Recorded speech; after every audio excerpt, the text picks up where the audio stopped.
Agricultura presenta La Otra Cara. La destacada periodista, historiadora y escritora Rosario Moreno entrevista a personalidades del acontecer nacional.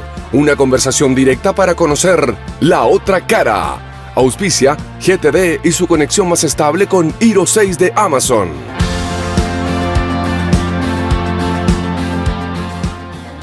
Hola, muy buenos días, ¿cómo están ustedes? Bueno, hace poco salió una noticia que la verdad a mí al menos me paró los pelos, es un tema que me ocupa y me preocupa y ustedes lo han visto a lo largo de este programa en que hemos entrevistado a gente sobre inteligencia artificial, regulación de lo digital, etc.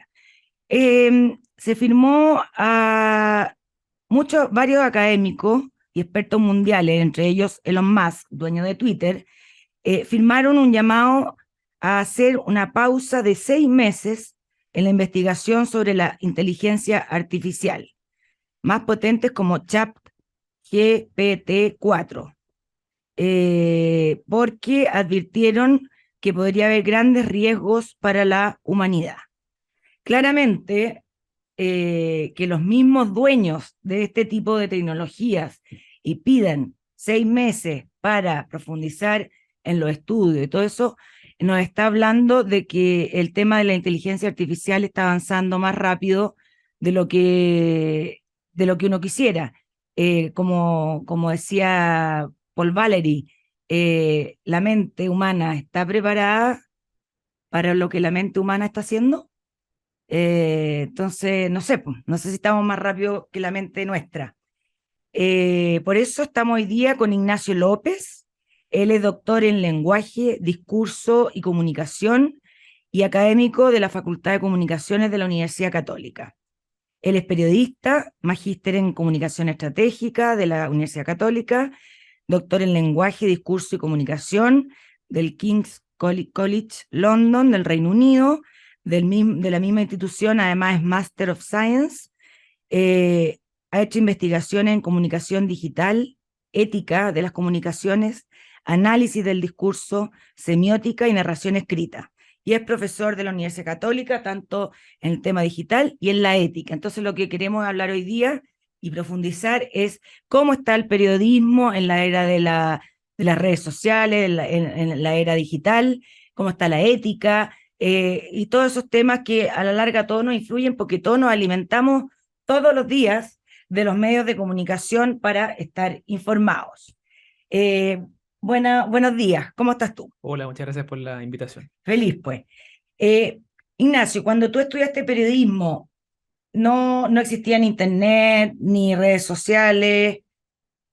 Existía internet. Internet. Redes sociales no, existía internet, pero de manera muy distinta como existe ahora. Claro. O sea, ya había banda ancha, pero yo creo que lo más nuevo que me tocó en ese momento fue YouTube, quizás, que salió. ¿Qué año saliste? ¿Qué año salí de la universidad? 2008. Ya, creo que veamos la rapidez con que ha pasado todo. 2008. Sí. Twitter nació en 2006, por ejemplo. Claro. Ya, y cuando tú saliste de la universidad, ¿cómo era el periodismo sin redes sociales? Claro, solo que no mencioné Twitter porque, claro, nació en 2006, pero me acuerdo que en ese momento aquí no pescaba. Me acuerdo Sí. que yo me puse a trabajar unos años después y ahí ya se hablaban de Twitter. Sí. Y la pregunta era cómo era trabajar como periodista en el mundo análogo, en el mundo sin las redes sociales, sin internet. Bueno, muy distinto reportear a nivel universitario, aunque ya teníamos algo de ayuda, uno podía buscar algunas cosas en internet, pero era muy distinto lo que uno podría hacer ahora. No sé, meterse a Twitter y ver más información o quizás dejarse influenciar por ciertas cosas que se están discutiendo en Twitter. Ahora, singular que a mí me alcanzó a tocar efectivamente la presencia de internet como estudiante y cuando trabajé en medios también ya teníamos ese acceso que era bueno y malo. O sea, me acuerdo que a veces pasaba esto de que antes no era una realidad, de estar revisando no solo la televisión, sino en internet lo que otros medios ya estaban diciendo. Claro. Yo trabajaba en un canal 24 horas, entonces era todo 24 horas de noticias, entonces era todo el rato, bueno, vamos con la noticia más reciente, pero a veces estaba ese riesgo de salir con algo que no era verdad. Exacto. Y ahí internet ayudaba un poco en el sentido de tratar de calibrar bueno, si nadie más lo dijo, quizás deberíamos esperar un poco. Pero al mismo tiempo, si uno ya lo dijo, quizás nosotros también deberíamos hacerlo. Y ahí creo que costaba a veces que primara esa noción de vamos después, pero vamos con la noticia ya Mm, más seguros de que es cierto. Entonces, yo creo que me tocó un poco eso de lo bueno y de lo malo, mm, pero yo diría que ahora es mucho más complejo. Yo he mm. hablado, por ejemplo, con periodistas, yo ya no trabajo, estoy dedicado, como en lo profesional, estoy La dedicado a la academia. academia, claro, pero me ha tocado conversar con periodistas que siguen trabajando en medios y reconocen que una de las dificultades, por ejemplo, con las redes sociales es cómo los periodistas se presentan en redes sociales y cómo hacen su trabajo, porque de repente hay cierta demanda de la audiencia, periodistas que de repente tienen un perfil en redes sociales donde la audiencia dice, ah, bueno, quizás piensa de tal forma, entonces yo le voy a exigir que cada vez que reporte lo haga con una cierta manera de pensar. Y, por ejemplo, si termina participando en un reportaje donde se revela algo sobre cierto sector político, eso me parece una decepción porque yo esperaba otras cosas de este periodista. Claro, y le van a poner de todo en la red. Claro, ¿y qué pasa ahí con la actitud de objetividad? Que en el fondo uno como periodista tiene que cubrir el sector que sea y no necesariamente tener bueno, si uno como periodista quiere tener un partidismo, lo puede reconocer y Claro. enfrentar esas consecuencias, pero ¿dónde queda la actitud de objetividad ahí? Ya, y ahí en ese tema que es bien sensible, yo soy Ujú, titera, pero todo el día. ujú. Para un periodista que trabaja en medio, ¿es mejor no tener Twitter o si uno tiene Twitter, dejar en claro cuál es la postura política? Para que la gente no se lleve sorpresa, para que sepa distinguir en que independiente que yo sea de izquierda o de derecha, voy a hacer un reportaje Mm. que le pegue a los dos o que le pegue a mi sector. ¿Qué recomendación hay? Yo creo que ahí depende un poco de cómo cada medio lo maneja, porque hay medios que les dicen a cada periodista, por ejemplo, incluye en tu biografía que cada opinión ahí es personal, que Ya, no representa sí, el medio. sí. Hay medios que también elaboran manuales de uso de redes sociales y les dicen, mira, esto nos parece bueno que tú lo digas, esto no. Y como digo, yo no creo que los periodistas no puedan decir, bueno, esta es mi postura. El problema cuando lo hacen es qué pasa a continuación. Eh, por ejemplo, ¿qué pasa si dicen yo en verdad voy a votar por tal candidato Mm, y respeto y estoy de acuerdo con las posturas de tal partido? Bueno, ¿qué pasa cuando después les va a tocar reportear sobre ese partido? ya. Yo creo que también hay una diferencia ahí si se trata de un periodista que se desarrolla más bien en la opinión solamente, por ejemplo, Ujú, alguien que es columnista sí, solamente, o alguien que trabaja reporteando con respecto a información todos los días. Porque claro, con si, reportaje o con artículos. claro, porque si alguien que se dedica más que nada a la opinión, uno ya sabe más o menos Sí. por dónde van sus opiniones y de ahí en adelante tampoco probablemente le va a tocar reportear sobre eso con cierta actitud de objetividad. Creo que es más complejo cuando se trata de alguien que sí está dedicado a la información de manera diaria y ya toma partido por algo, confiesa una postura y de ahí en adelante puede que le toque reportear a alguien que O tiene sea, esa postura. mejor, ¿tú crees que es mejor que no ponga su postura política, por ejemplo, en su biografía en la red? Yo creo que puede ser complejo pensando en esa actitud de objetividad. No me atrevo a decir que no lo deberían hacer. Mm, Y yo, hecho, en clases, cuando en ética de las comunicaciones decimos, en el fondo, que hay ejemplos de periodistas en Argentina, por ejemplo, que han dicho, me da con respeto, yo apoyo a tal candidato. Y, y claro, eso es posible. El tema es qué pasa con esa carrera de ahí en adelante. Un poco lo que pasa con los periodistas que después derivan en político. Que mm, está esta noción de, bueno, no pueden después volver a trabajar en periodismo, mm. porque ya cruzaron el Un charco. límite, Claro, ya. entonces yo creo que eso sí pasa. Que, bueno, si quieren hacerlo, que lo hagan y ha ocurrido. Pero la duda ahí es qué pasa con su trabajo informativo cuando les toque enfrentar a alguien de ese partido que dijeron apoyar o a ese mismo candidato o candidata que dijeron apoyar. Claro. Y los alumnos, ¿de qué año son tus alumnos que ves ética tú? Van en general de segundo o cuarto año. Ya. Y en general los alumnos, ¿qué opinan de este tema? De, por ejemplo, de poner lo que piensan, de mejor no ponerlo. ¿Qué opinan? Em, Cuando hemos hablado de estos ejemplos, me parece que han estado de acuerdo con esta idea de la actitud de objetividad y que uno puede tener sus posiciones, pero otra cosa quizás puede ser cómo lo manejan redes sociales. Yo creo que también depende un poco de la red social, porque porque Twitter en ese sentido yo creo que es más expuesto. Sí, claro. Si uno le pone Es la más brava. Claro, y si uno le pone un me gusta a lo que publicó un político o política en Instagram, quizás pasa más inadvertido Mm, que andar apoyando a alguien en Twitter. Entonces yo creo que también depende de la red social. ya. Yo creo que ellos mismos sospecho que lo ven así porque saben mejor cómo usar las redes sociales que uno. Yo ahí no me manejo mucho, por ejemplo, en qué pasa en TikTok y esas construcciones de identidad que uno puede hacer como periodista en TikTok y hasta qué punto puede mostrar cierta ideología política o no. Pero no me ha pasado en general que me digan, no, yo considero que hay que hacerlo sí o sí. Ya, Quizás no me lo han dicho, ya, algunos claro. lo piensan y no me lo han dicho, pero no he notado al menos una discrepancia muy grande con respecto a el problema que puede haber en decir yo cubro información diariamente y tengo esta postura súper clara y qué pasa después de eso. Perfecto. En el 2000 comienzan las redes sociales, ¿ya? El año 2000. Muy ordenadito, ¿ah? Va con el siglo. La gente entendía en comunicaciones, pensaba que estas iban a traer una revolución tan drástica en el periodismo como lo ha traído. Yo creo que Hubo sí. o sea, hubo una mirada, ¿sí? Yo creo que sí, porque me acuerdo que se hablaba mucho de esta nueva esfera pública, de Ya, Habermas, es que también pasa mucho, y eso yo creo que muchas personas que menos que han estudiado periodismo lo recuerdan de su época universitaria que nos hablaban de, claro, qué pasaba cuando surgió la radio, ¿no? ¿Qué pasaba con respecto a la prensa escrita? ¿O qué pasaba cuando apareció la televisión? mm, Esta idea de que, bueno, se acabó la radio porque la claro. televisión no es solo Esto es lo sonido. mismo, muy Yo distinto. diría Es un que soporte es nuevo. un soporte nuevo y yo diría que no es lo mismo, pero tiene similitudes con esas experiencias anteriores. Ya. En general, en la academia se habla de esta idea de moral panics, ¿no? De este pánico que produce este nuevo Claro, soporte. porque para que la gente entienda la casa, o sea, cuando, claro, teníamos la prensa escrita y cuando salió la radio, todos eran como, oh, Sí. se va a acabar la prensa escrita. Mm. Cuando salió la televisión, oh, todos se van a acabar la radio y la prensa escrita. Y son todos formatos distintos. eh, y ahora vienen las redes sociales. ¿En qué es similar a los otros soportes que han habido en la historia y en qué es distinto? Yo diría que es similar en el sentido de que puede haber convergencia, ¿ya? Puede haber convergencia en el sentido de que eh, tal como la prensa escrita finalmente, hoy hay una convergencia con la radio, por ejemplo, en medios que, no sé, algún O personaje, híbridos. Por claro, ejemplo, nosotros vamos a transmitir en televisión y también en audio. por ejemplo, Claro, ¿ya? Pero donde sí noto una diferencia es que Internet sí ha impactado, por ejemplo, la industria de las revistas.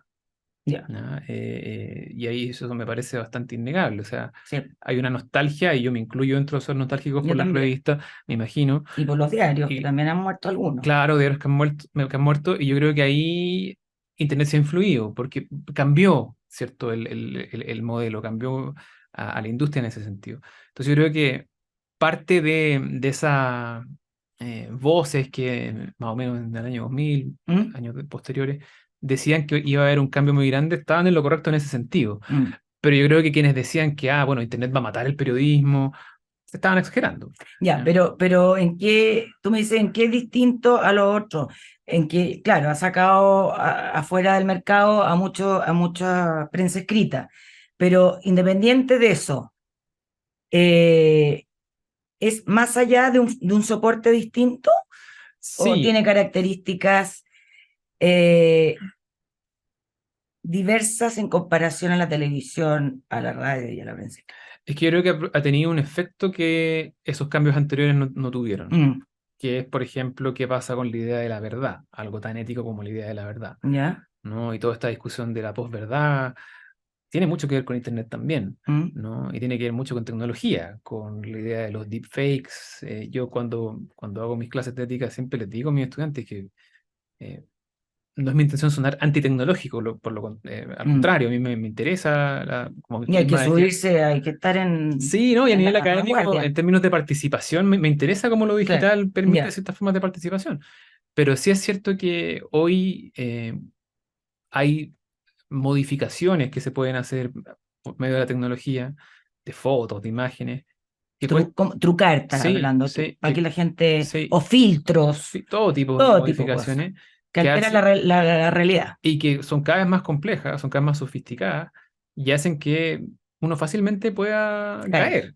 Entonces, yo creo que eso es distinto al desafío que representó la radio o la O televisión sea, es el desafío distinto para el periodista. para el periodista y para la audiencia Ah, también. también, Sí, ya. De sí, que, claro, o sea, de repente tú ves, por ejemplo, canales de televisión o radio que ponen el logo 99% parecido al de claro. la realidad y saca unos titulares y uno ha visto a senadores, a todos que lo reenvían, lo Sí. reenvían.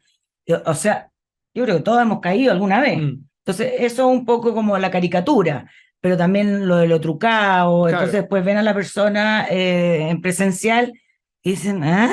sí, Ah, entonces, claro, altera totalmente la realidad. claro, un fenómeno que no lo nombré, pero la desinformación. Sí, pues, Aludí a ello, pero no lo nombré con su rótulo. Que claro, en la facultad de nosotros hay más de un académico estudiándolo por lo mismo, por los desafíos que implica la desinformación. o sea, habiendo más información, hay más desinformación. Eso O sea, sí, sí, porque uno puede acceder a sí, todo tipo de información, pero y la información te persigue ahora. ujú, Antes uno la perseguía. claro. Pero independiente de eso, hay mayor desinformación, creo yo. Más Sí, ignorancia. no, y volviendo a las promesas de Internet, eso era algo que se prometía y que es cierto que en cierta medida entrega mucho conocimiento, muchos datos. Y yo, por ejemplo, soy alguien que aprovecha mucho, me agrada mucho eso de Internet. Muchos Pero sí, hablan de San Google. claro, por ejemplo, sí, es verdad, pero también representa, por otro lado, esta idea de desinformación y la posibilidad, y eso también es un desafío ético muy grande, de viralizar Claro. desinformación, de producir efectos a nivel político, social, de distinta índole, que pueden llegar a ser muy graves en Mm, términos de que le hacemos creer a la audiencia, y volviendo a lo que tú me decías, bueno, los periodistas o la audiencia, a la audiencia desde el punto de vista de cómo lo recepcionan, pero también un periodista que, por ejemplo, puede tomar algo que es falso, pensando que es verdadero, porque claro. de nuevo fue trucado, Mm, publicarlo y no, queda tiene como que, alguien que mintió. claro, pero es que ahí está el que tiene que saber que tiene que buscar más fuentes que le Sí, corroboren al mínimo 3 fuentes. claro. Pero ahí vuelvo a lo que decía antes, que bueno, a veces está esa premura de Mm, salir y que oye, son las 10 de la mañana y este eso ha tipo hecho de mucho noticiero. daño, ¿no? Sí, ¿ya? Pero cuando uno también lo ve en terreno, entiende que hay presiones que ojalá uno sea capaz de resistir, Ya, ¿no? y Y ahí te quiero decirnos cuáles llevar, son las fuentes, pero a veces hay una presión muy grande. sí, ahí te quiero llevar a los medios tradicionales escritos, por ejemplo, Ujú. que, que saca un diario con sacar la misma información que yo vi todo el día anterior en medio electrónico. Mm, O sea que veo bastante en medios tradicionales el otro día. Ustedes no han visto que ellos no han aprovechado de diferenciarse con lo que entrega la red. Por ejemplo, que no vayan o sea, que vayan a pocas pautas generales y que se dediquen a investigar más, a denunciar más. O mm, sea, que den un producto alternativo que la persona diga, es que no me lo puedo saltar, claro. porque eso no está en las redes.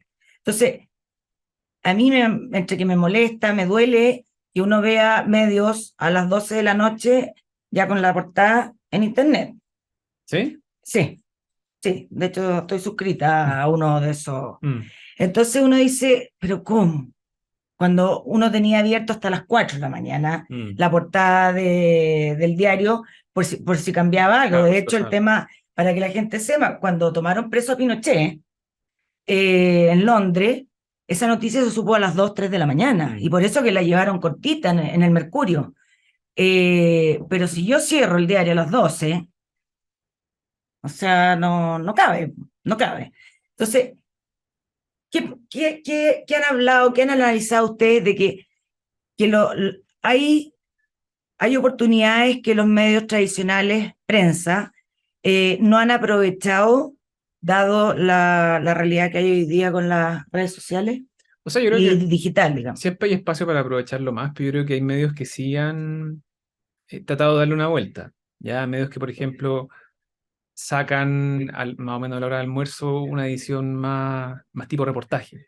de lo que pasó en la mañana, lo que pasó en los La últimos tercera, días. por ejemplo. Claro. Ya. Ya que yo creo que eso es un aporte en el sentido de Mm, decir, bueno, y eso muchas veces nutre la edición del día siguiente, claro, ¿no? sí, claro. Entonces, Además que se nota que hay reporteo. claro, y yo creo que eso sí permite diferenciar un Mm, poco lo online, que es más inmediato y mm, más sucinto, de que eso también sale online, pero como digo, después muchas veces termina siendo parte de la mm, edición impresa del día siguiente. Permite diferenciar eso tan inmediato y bueno, pasó esta cosa y te la muestro en 3 párrafos, de algo más en profundidad. mm, Y bueno, estuvimos investigando los motivos, la contextualización de esto. Y eso a mí cuando apareció me llamó mucho la atención como una oportunidad que se estaba aprovechando. Pero efectivamente yo creo que sigue habiendo formas de diferenciarse que todavía no están aprovechadas. Yo creo que quizás hubo medios que demoraron o se siguen demorando en subirse al carro, ¿no? Lo que hablábamos de la convergencia, medios que quizás todavía dicen, no, yo tengo mi reducto y no me salgo mucho de Yo te ahí. voy a nombrar el Mercurio. Yo estoy suscrita al Mercurio Papel, todo. Ujú. Pero el Mercurio sube su edición del día de mañana a las 12 de la noche, con titular o con el portada y todo. Mm. Y yo uno lo empieza a leer y como que no te entrega, teniendo tanto periodista, teniendo toda la infraestructura, encuentro que podría irle mucho mejor. Eso es lo que me pasa, que siento que eh, los formatos anteriores, muchos no han sabido aprovechar el Mm. diferenciarse de la era digital. Sí, yo creo que, de nuevo, yo creo que eso ha sido quizás no tan rápido. Y también vaya a ser uno cuáles son las lógicas detrás de esas decisiones, Mm, ¿no? Pero yo sí creo que también en nosotros en la universidad también lo estamos pensando más en términos de convergencia y cómo enseñar periodismo de una manera que ojalá vaya siendo menos eh, tan ligada al soporte, sino algo perfecto, que pueda ser más transversal. perfecto. Ya. O sea que sea súper híbrida la noticia. Claro, porque parece ir para Sí, allá. para allá vamos. Claro. Sí. Bueno, vamos a la primera pausa comercial. Aquí estamos en la otra cara conversando con Ignacio López, doctor en lenguaje, discurso y comunicación y profesor de la Facultad de Comunicaciones de la Católica, de la Universidad Católica. Vamos y volvemos. En Agricultura estamos presentando La Otra Cara con Rosario Moreno.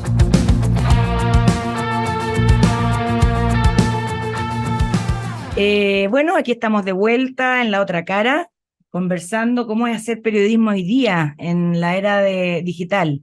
Estamos con Ignacio López, doctor en lenguaje, discurso y comunicación y profesor de la Facultad de Comunicaciones de la Universidad Católica. Pero antes, les quiero decir que nuestros amigos de GTD siempre están juntos a las empresas, sin importar su tamaño, porque proveen soluciones digitales que se adaptan a cada necesidad. Es lo bueno de confiar en una compañía que va junto al crecimiento de quienes lo eligen. GTD, hacemos que la tecnología simplifique tu vida. Hablando de tecnología. A ver, el MIT ya hizo un gran estudio de Twitter, que se demoró 7, 8 años, sobre el comportamiento de Twitter, y una de las cosas que concluyó es que las noticias falsas se esparcen 6 veces más rápido que las verdaderas. ¿Tú lo sabes de ese estudio? Lo he escuchado, sí. Ya. Y también vieron que, por ejemplo, tomaron varios intercambios de conflicto entre dos personas en Twitter y convidaron a esas dos personas a juntarse de manera presencial. Eh, y cómo cambiaba la actitud de esas dos personas de frente a cuando hay un medio de por medio y que tú no ves corazones, no ves ojos, no, nada. Es muy bueno el estudio, se lo recomiendo, está en internet y creo que analizaron más de como cerca de 4 millones de tweets, no, una cosa impactante. Entonces, ¿por qué el hombre, mi pregunta, por qué el hombre le gusta más la fake news que la news? Eh, ¿Por qué el hombre, claramente, el conflicto es mucho más fácil cuando no ves la cara? Mm. ¿Qué pasa con eso, con las redes? y Twitter en general. Bueno, partiendo por lo primero, yo creo que muchas veces en esa desinformación hay un cierto morbo, ¿no? Generalmente es, Es más atractiva. claro, por el tema de, bueno, supiste que tal persona hizo tal cosa, eh, y, y- y esa conducta quizás medio impulsiva de decir, ah, me lo creo y lo divulgo. Sobre todo volviendo a el sesgo, si se trata de alguien de un partido político distinto al de uno o al partido Claro. político que uno apoya. Y ahí es como, ah, esto lo tengo que compartir porque refuerza mi idea sobre esa persona, que puede ser negativo. Entonces yo creo que hay algo de eso, hay algo de un morbo que la desinformación explota y que es algo muy propio de la naturaleza humana. Mm. Y con respecto a lo segundo, yo creo que ahí también lo que pasa es que yo creo que lo que ocurre es que no hay tanta certeza en Twitter, por no decir que en todas las redes sociales, muchas veces de con quién estamos hablando. No. Por ejemplo, cuando investigamos en un sentido empírico redes sociales, claro, uno trata de buscar formas de, por ejemplo, cuando uno hace análisis de contenido, que va buscando variables como género, si la, si la, si cada cuenta se identificó uno dice ya, bueno, por ejemplo, voy a ver si usan nombre de pila para ver si son personas con nombre real o seudónimo. Y va buscando formas de distinguirlo, pero siempre con un cierto nivel de incertidumbre. Mm. Entonces es complejo en ese sentido saber realmente con quién está hablando uno. Y algo que se menciona desde el principio de la investigación en comunicación digital es, claro, esta idea del anonimato y Claro. cómo muchas veces el anonimato está correlacionado con eh, actitudes agresivas. Antes se hablaba de flaming, ahora se habla mucho de incivilidad, y cómo el anonimato influye, Mm. ¿no? Y efectivamente, porque es más fácil Sí, po. tirarle una pachotada a alguien que uno no, con quien uno no está en el mismo lugar físico y muchas veces la interacción va a ser distinta en persona por lo mismo. Ahora, yo agregaría que no se trata solamente de atreverse a ciertas cosas cuando uno no ve a la persona, que uno no se atrevería en persona, sino que yo creo que hay también aspectos de la comunicación digital que a veces eh, llevan hacia confusiones, hacia malentendidos. Yo creo que a muchas personas les ha pasado que de repente conversando en WhatsApp sobre política con alguien, hay una mala interpretación del tono, por ejemplo. Claro. ¿Ya? Y bueno, ah, pero ¿para qué te enojas? No, pues si no estoy enojado. Y eso en general en personas es más fácil. Es más Mm. fácil saber si la persona fue irónica, si nos dijo algo que a nivel lingüístico puede sonar un poco más pesado, pero lo dice con cierto tono que uno dice, ah, pero no me lo está diciendo. En forma pesada. Claro. Claro. Que todo eso El presencial. claro, y todo eso en un sentido netamente escrito se pierde. Mm. Entonces yo creo que hay un poco de eso también, no es solo esto de atreverse más cuando uno no ve a la persona Perfecto. y O no sea saben quién es uno. que no se interpretan bien Mm, el lenguaje no verbal cuando uno escribe. Eso estás claro. diciendo. Ahora, dentro de todo lo bueno que tiene Twitter en términos de participación y las redes sociales en términos de participación en general, pero creo que sí a veces se produce, si lo comparamos con lo presencial, es como lo que hablan en sociolingüística de las señales que tiene uno, ¿no? Las cues en términos de, si estamos conversando nosotros dos, hay una serie de señales que cada uno puede ir notando en términos de, ah, ya, esto me permite reaccionar de tal forma, por los gestos, por Mm. el tono, que obviamente al no tener eso en una conversación 100% textual, tenemos menos señales para darnos cuenta, ah, pero ahora quizás me debería ofender, o quizás la persona se está Perfecto. ofendiendo, y Claro. eso es mucho más complejo. Eh, Ignacio, ¿qué ha ocurrido con el periodismo de investigación, el reporteo en la calle? ¿Es muy caro para estos tiempos o continúa igual, consideras tú? En términos de económico, no te sabría decir porque, claro, yo no trabajo en medios hace tiempo. Yo creo, más allá de lo económico, que afortunadamente sigue habiendo espacio para el periodismo de investigación. Quizás no tanto en revistas como había antes, eso sí es una lástima, Mm. pero yo creo que sí hay medios donde eso se mantiene, y me gustaría pensar que se va a seguir manteniendo porque además es una muy buena manera de diferenciar al periodismo, y no hemos hablado tanto de eso, pero es importante, al periodismo de quien no, sin tener quizás formación periodística y sin tener ninguna responsabilidad ética, se pone a transmitir lo que le dé la gana. Yo siempre digo también a mis estudiantes en ética de las comunicaciones que, claro, tanto que habla la gente hoy que, ah, bueno, hoy en día cualquiera puede ser periodista, ¿para qué Mm, estudias eso si puedes claro, agarrar tu teléfono? Y yo creo que una gran diferencia es que cuando uno ha pasado por un tipo de formación que incluye la ética, ojalá sí sienta esa responsabilidad, ese deber, ese aporte al bien común, que en verdad una persona que no pasó por eso no tiene por qué tener presente. Y yo creo que el periodismo de investigación es parte de lo que puede diferenciar a un o ya, una pero ¿tú periodista. encuentras que estamos a un buen nivel de periodismo de investigación Sí, en Chile? sí, yo creo que sigue habiendo medios que están preocupados de eso.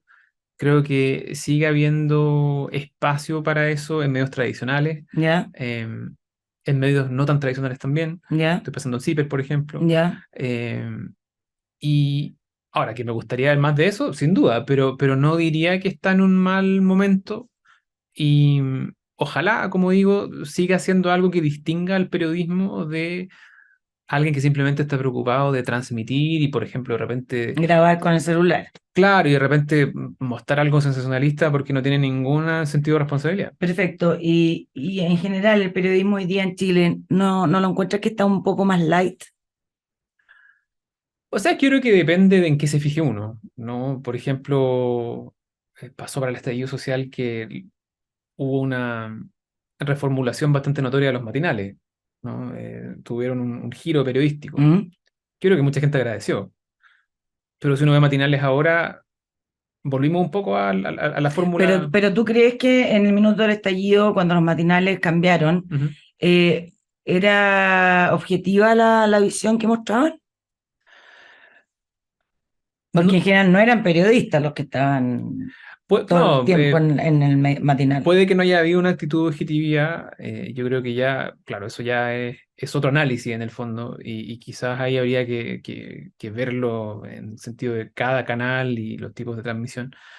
Pero me refiero más al un poco la misión de esos matinales, en el sentido de que hubo un énfasis periodístico que yo creo que trató de alejarse un poco de lo light. Mm, Precisamente mm, salieron personas que quizás estaban más sí, vinculadas con eso light. Yo creo que saliendo de los matinales, que lo digo como ejemplo porque ese giro pasó hace poco, pero como que ya no existe, diría yo, o muy poco. Eh, Saliendo de ese género, yo creo que depende un poco porque, de nuevo, o sea, hay espacios donde hay investigación que yo diría que se pero aleja. para ti los matinales son periodismo. O sea, generalmente son conducidos por periodistas, yo creo que buscan algo más centrado en la entretención que en lo netamente informativo, pero por eso hablaba de este giro, porque yo creo que ahí sí trataron de darlo vuelta, de Ya. sentarse más en lo informativo que en la entretención. Yo creo que, o sea, por ejemplo, yo en general en mis clases no hablo matinales, si eso responde a su Ya, pregunta. claro, no, Ya, claro. A mí a veces nunca me aparece, hablaron de claro, a matinal. veces aparecen como ejemplo. Creo que hay un rol ahí periodístico, pero que no son un formato donde la entrega de información con investigación y con relevancia sea muchas veces la prioridad. Perfecto. Bueno, Twitter, según filósofos y distintos políticos como David Slum, Speakerman, Landemore, han afirmado que las redes sociales han debilitado la democracia liberal occidental. ¿Por qué? Porque Twitter, por ejemplo, eh, se entrega al conflicto, al fanatismo, porque se sigue, en general la gente se sigue entre personas que piensan igual. Porque si yo doy like con el algoritmo que hay, Twitter me va a presentar las personas que piensan igual y yo las empiezo a seguir. Entonces, yo al crearme mi propio espacio público con esta gente, creo que todos pensamos lo mismo. Y en Mm, realidad no, pues en mi gueto, el mm, que piensa lo mismo. Entonces, eso alimenta caudillos, como el caso de Trump mm, cuando hizo su revuelta, y que Twitter fue a través de Twitter, que se mm. tomaron, Sí. que fueron a la Casa Blanca y todo eso, y después al Capitolio. Eh, ¿Tú estás de acuerdo en que Twitter puede ser un factor de desestabilización de la democracia deliberativa?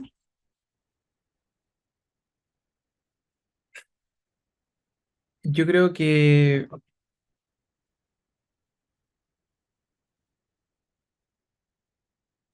yo creo que el juicio es un poquito demasiado tajante. Yo entiendo a lo que va. Eh, el ejemplo de Trump es bastante ilustrativo en ese sentido. Pero creo que también depende un poco de... Porque Twitter en ese sentido igual es bastante variopinto. Quizás más de lo que uno cree. Hay mucho conflicto. Yo también uso Twitter y muchas veces uno que termina agotado con Twitter. Mm. Pero también, por ejemplo, en Twitter hay harto humor, ¿no? Y hay estas personas que conectan de distintas formas a través de algo que va más allá del conflicto. Eh, También me pasa que, claro, el tema de la democracia deliberativa igual ha sido criticado. Por ejemplo, un concepto con el que yo estoy empezando a trabajar ahora, el de democracia conectiva, que dice lo que la democracia deliberativa propone es súper valioso, pero quizás la democracia deliberativa era demasiado idealista, esta idea de que los diálogos van a ser necesariamente racionales y pacíficos. En la democracia conectiva dice, tratemos de buscar esto, pero reconociendo que hoy en día la tecnología no siempre va a ayudar a eso. Y a mí eso me convence quizás más porque tiene un carácter quizás menos apocalíptico que decir que Twitter va a ser una causa de desestabilización de la democracia. Pero tú ves argumentación en Twitter, A veces sí, ves ¿ya? Sí, a que se veces sí. produce un Sí, diálogo, ya sí. a mí no me ha tocado. Es que por eso yo encuentro que parte de lo bueno de los estudios empíricos es tratar de encontrar eso, si es cuando lo encuentran, ¿no? ¿Mm? Porque yo también tengo esa noción de que Twitter es muy nocivo. Cuando lo hablamos en clase, en general, es la opinión de los estudiantes, por mucho que usen Twitter también. ¿Mm?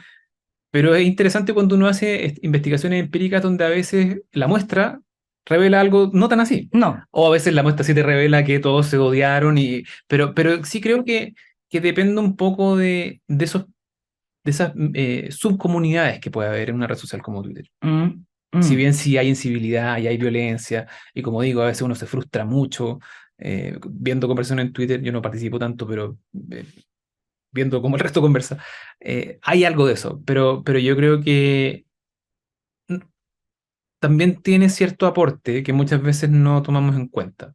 ¿Ya? Por ejemplo, la creatividad, eh, el apoyo incluso en ciertas ocasiones. Sí, yo he visto deliberación. Perdón, si se acabara Twitter, ¿pasaría algo?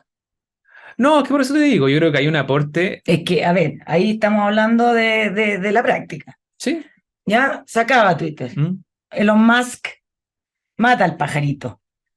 ¿Qué pasaría? No, probablemente otra red social ocuparía ese lugar. Pero por eso, no, o sea, de verdad que no es necesaria.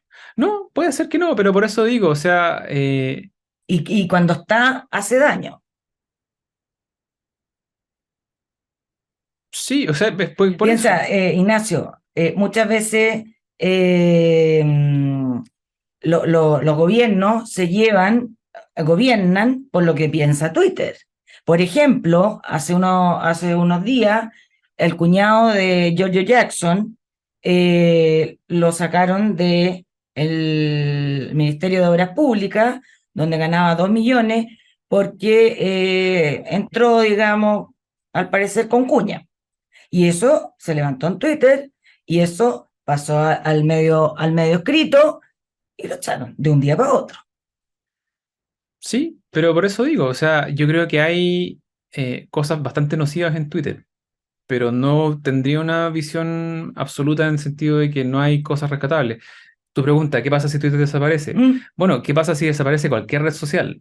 Cualquiera podría tomar un poco eso y tratar de sofisticarlo, por ejemplo, y proponer algo parecido, ¿no? Pero Porque si se así acaba la también... televisión, yo creo que ahí sí que pasa algo.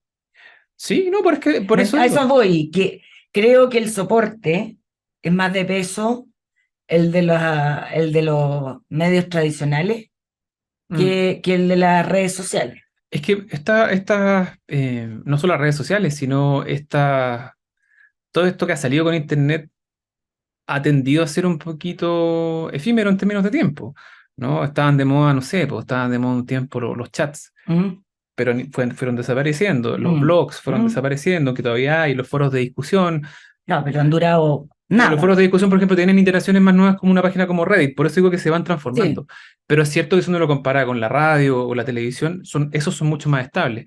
Pero a lo que me refiero con qué pasa si muere Twitter, bueno, sí, no sería una pérdida quizás para la humanidad, pero estoy seguro que habría quienes tratarían de mantenerlo quizás con modificaciones. Y yo creo que ahí pasaría esto mismo de que, claro, habría mucha enfrentamiento, perdón. Habría mucha violencia, mucha incivilidad.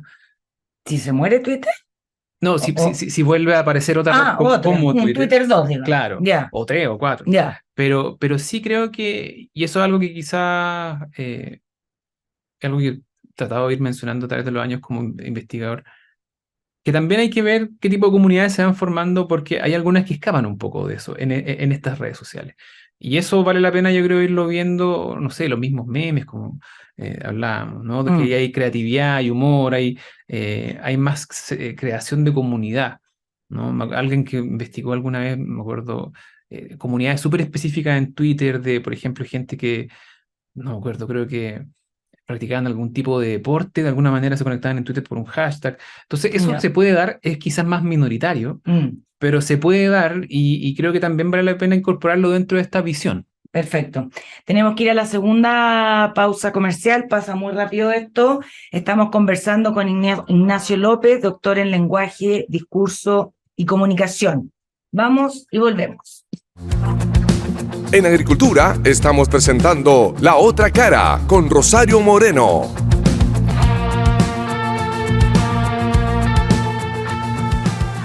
Hola, estamos de vuelta en en tercer bloque del programa. Pasa rápido, estamos conversando con Ignacio López, doctor en lenguaje, discurso y comunicación.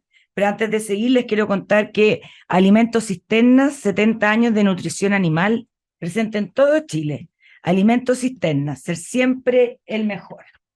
Ignacio, antes era la agenda setting, que era, para que la gente que no es periodista y a lo mejor no sabe, era lo que definía qué es noticia, qué no es noticia. Se decía que lo ejercían los medios de comunicación tradicionales, porque a la larga ellos nos hacían pensar de lo que ellos elegían reportear. Mm. ¿Tú crees que esa agenda CETIC ahora está pasando a las redes sociales?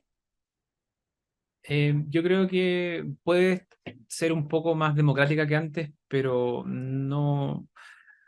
Y eso nos pasa mucho investigando participación en redes sociales. La ¿Ya? duda de hasta qué punto los medios los toman en cuenta. A veces sí, a veces puede haber un hashtag o una campaña que ¿Ya? capte la atención de un medio y un medio haga algo al respecto. Pero nos pasa también como investigadores que de repente uno dice, bueno, encontré esto, ¿le importará al medio o no? ¿Irá a influir en sus decisiones programáticas de que en adelante o no? ¿Mm? Entonces yo creo que sí, hay más democratización de esas decisiones, Perfecto. pero tampoco es que la cosa sea 50 y 50. O sea, ya, todavía Sí, sigue más en los medios yo tradicionales. diría que sí. Perfecto. Tú que has estudiado también lenguaje, ¿qué pasa con el lenguaje? ¿Cómo es el lenguaje en las redes? ¿Las palabras han disminuido? Yo, por ejemplo, en WhatsApp con mi sobrino no les entiendo, Mm. porque la palabra, o sea, tienen dos letras ahora, eh, han destruido un poco el lenguaje. ¿Qué pasa? Algo que se investigó harto cuando apareció Internet era esta idea de que Internet iba a destruir el lenguaje. Y hay varias investigaciones que tienen una mirada bien crítica a ese susto, ¿Ya? ¿ya? Porque quizá ese susto era planteado de manera demasiado drástica, no, esto va a matar el lenguaje. Ahora, hay cosas que juegan en contra, pero yo no diría que es por ejemplo, yo hablaría de la tecnología en general, no tanto las redes sociales, los correctores automáticos, por ejemplo. ¿Ya? Los correctores automáticos ayudan mucho, pero en términos de la ortografía, hacen que uno descanse en eso. Entonces, por ejemplo, lo que decías tú de menores de edad, un niño o niña adolescente que todavía está aprendiendo sobre ortografía y las palabras agudas, las graves, etcétera, empieza a descansar demasiado en un corrector automático, en el teléfono o en Word o lo que sea. Ese proceso de aprendizaje es distinto al que tuvo uno, volviendo a lo que me Exacto. preguntabas tú de lo análogo, Mm. y quizá esa historia más análoga que tuve yo en algún momento de mi vida antes de que entrara a lo digital, es muy diferente. Y yo lo veo también de repente en personas ya de veintitantos que no tienen tan buena ortografía o entregan trabajos donde puede haber un error que un corrector automático no advertiría, porque es una Claro, palabra que en cierto contexto se escribiría con exacto. tilde, en otro no. Ya. Entonces yo ahí sí veo un efecto, pero no sé si tanto con las redes sociales como causa, sino con la tecnología como causa más general. Con Perfecto. todo lo bueno que es que de repente uno le anticipe en un texto, el predictor, adivine qué iba a decir uno. o si uno está apurado, que escriba con la ayuda del corrector. Pero si uno descansa mucho en eso, puede tener un efecto nocivo, yo diría. Perfecto. Cambiando de tema, en el mundo de los políticos, ¿tú consideras que los legisladores han tomado el peso a toda esta revolución de las redes sociales, del mundo digital? Yo creo Lo digo porque la legislación que tenemos es bastante mm, escasa. yo creo que falta trabajo, pero creo que al mismo tiempo, y estuve en un seminario la semana pasada donde hablaban de esto, hay que hacerse preguntas que no son tan simples. Eh, por ejemplo, si uno quiere regular, por ejemplo, algo que hace Facebook, ¿Mm? ¿no? Uno ahí regula con respecto a Facebook o con respecto a los usuarios. O Ya. sea, regula con respecto al soporte o a lo que hacen las personas que usan el soporte. Es Eh, complejo es complejo, legislarlo. es complejo. Ahora, yo creo que sí, sin duda hay trabajo pendiente, pero hay preguntas que es importante hacerse con las cuales yo por ahora no veo que haya mucho consenso, ¿no? Ya. Y eso dificulta ir avanzando. Yo creo que primero hay que tener súper claro qué se quiere hacer con esa legislación, Mm. que yo no veo que esté tan claro aún. También yo he entrevistado a otra gente que me dice que a lo mejor los congresos de los distintos países se hacen un poco los lesos, porque los que están detrás de las empresas tecnológicas son los que llegan a la larga, tener el mayor poder, hasta Mm, más que presidente, en el mundo. mm, Tanto que, no sé si la gente sabe, pero Dinamarca, desde el año 2017, tiene embajador en Silicon Valley. mm. ¿Ah? O sea, además del embajador de Estados Unidos típico. Entonces, a mí me asusta el poder que pueden llegar a tener todos estos señores dueños de estas empresas, porque ellos se autorregulan en este minuto. ¿Qué te parece eso a ti? ¿No debiera el mundo estar más alerta y decir esto basta, no puede ser así? Que sean, imagínate que sean ellos mismos, como partimos en el programa, los que deciden hacer una pausa de 6 meses Mm, en la inteligencia artificial porque puede traer problemas graves para la humanidad. Perdón, o sea, lo están decidiendo ellos. mm. ¿Qué Sí. opinas de eso? Es complicado cuando hay intereses económicos que van en contra, no en contra, pero que pueden dificultar ciertos procesos legales, ¿no? O proyectos legales. Pero de nuevo, yo creo que con el tema de la regulación, con respecto a algo como también las redes sociales, bueno, hay otras preguntas que hacerse como qué pasa con la libertad de expresión también, por ejemplo. ¿Qué pasa con esta idea de participación, ¿no? Que estoy de acuerdo que hay daño muchas veces que se hace a las personas, pero ¿cómo vamos a regular ese contenido realmente? O sea, ¿quién va a Mm. estar a cargo? ¿Hasta qué punto eso tiene el riesgo de caer en censura? ¿No? Y ahí éticamente hay temas súper delicados que también muchas veces desde la ética vemos más caso a caso. Y muchas veces yo también hago eso en las clases que obviamente cuando uno habla de ética de las comunicaciones toma mucho los derechos, ¿no? El derecho al honor y la Claro, pero honra, los deberes son a la en vida todo, sí. privada, pero muchas veces también lo que decimos es, ojo, porque muchas veces las leyes no alcanzan a hacerse cargo de lo que la ética sí debería hacerse cargo. Mm. Y muchas veces en la ética la respuesta a la pregunta es depende del caso, ¿no? Entonces, también el problema de la regulación y el problema de una iniciativa legal es quizás tratar de regular eh, un escenario tan complejo Mm. donde muchas veces la ética quizás va a tener que ser más caso a caso, porque lo legal no va a alcanzar a necesariamente hacerse cargo de todas estas diferentes instancias de interacciones, de situaciones. Entonces ahí también yo tengo, no dudas con respecto a la regulación, pero creo que hay que hacerse esas preguntas súper... Es como un zapato chino. sí, porque de nuevo, o sea, ¿qué pasa si por regular, si por tomar cierta iniciativa legal se pasan a llevar ciertos derechos fundamentales de los usuarios, por ejemplo? Y ahí, Pero, ya, pero igual, ¿qué temas no debieran faltar si hubiese una regulación?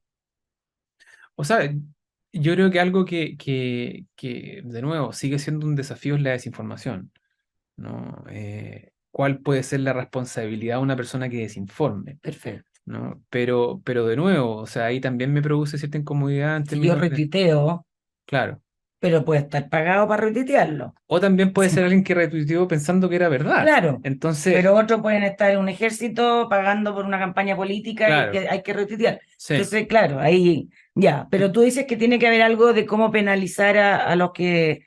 O sea, es que de nuevo me, me, me causa problemas la idea O sea, ¿tú crees que es mejor que no haya legislación como ahora? No, no, no, yo considero que sí hay que hacerse todas estas preguntas de tal forma que tengamos súper claro, porque estoy de acuerdo en que desinformar debería tener algún tipo de... Las personas deberían tener presente el daño que eso produce, Mm, ¿ya? Pero, ¿cuál sería esa penalización? ¿No? ¿Y quiénes decidirían que hubo una penalización? Eso ya me parece más complicado, mm, ¿no? Entonces, claro, si alguien dice regulemos para que ojalá el nivel de daño disminuya, me parece razonable. Pero yo como alguien que investiga temas de ética, sí me pasa que tendría que sentarme a ver ese proyecto y ver si realmente no se está cayendo en censura, ¿y no. ustedes en la Universidad Católica no están viendo eso? De, por ejemplo, cómo podría ser el aporte a una posible legislación, porque la que hay en el Congreso ahora, la verdad es que los honorables que están en el Senado, la leí acá y como que Mm. no saben mucho, por decirlo amorosamente. Entonces, ¿las universidades están un poco en eso o no están en eso?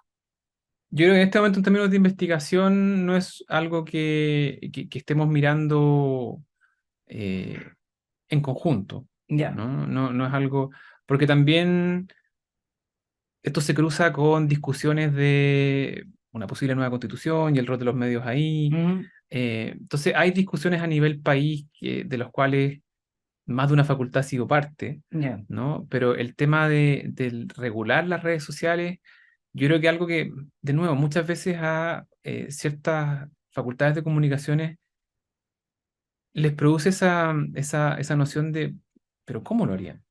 ¿No? Porque además es algo que se ha Claro. tratado de hacer en otros lugares, no Claro, ha funcionado. sí, no ha funcionado, pero en Entonces, algún minuto nos vamos a tener que sentar y afrontarlo. O sea, es que yo creo que también por eso pasa que desde un punto de vista de comunicación, periodístico, de repente hay una cierta duda en términos de, ok, quieran hacerlo, pero ¿cómo? ¿No? Y quizás ya viendo una propuesta uno puede hacerse una idea, pero yo creo que hay una cierta... bueno, eh, la Unión Europea, por si acaso, para los que no saben en la casa, son los que están más avanzados en, no se ha aprobado todavía, pero se está haciendo el proyecto y todo. Están ujú, haciendo ese trabajo. sí. Ya, y por último, porque ya me están mirando con cara de que nos tenemos que ir, ¿en qué tema están ustedes?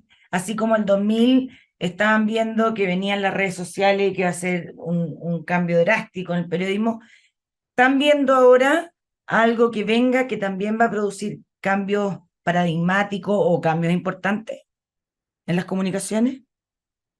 Bueno, yo creo que la desinformación sigue siendo un desafío que todavía hay que seguir estudiando, ¿ya? Algo que a mí me interesa mucho es cómo la tecnología, cómo la política inciden en cómo nos relacionamos. Ya, Ya se ha hablado de eso a través de incivilidad, pero algo que me interesa a mí, por ejemplo, es cómo eso tiene que ver con la idea de polarización, ¿no? ¿Qué tan polarizados estamos? Hay personas que dicen que no estamos tan polarizados, personas que dicen que sí.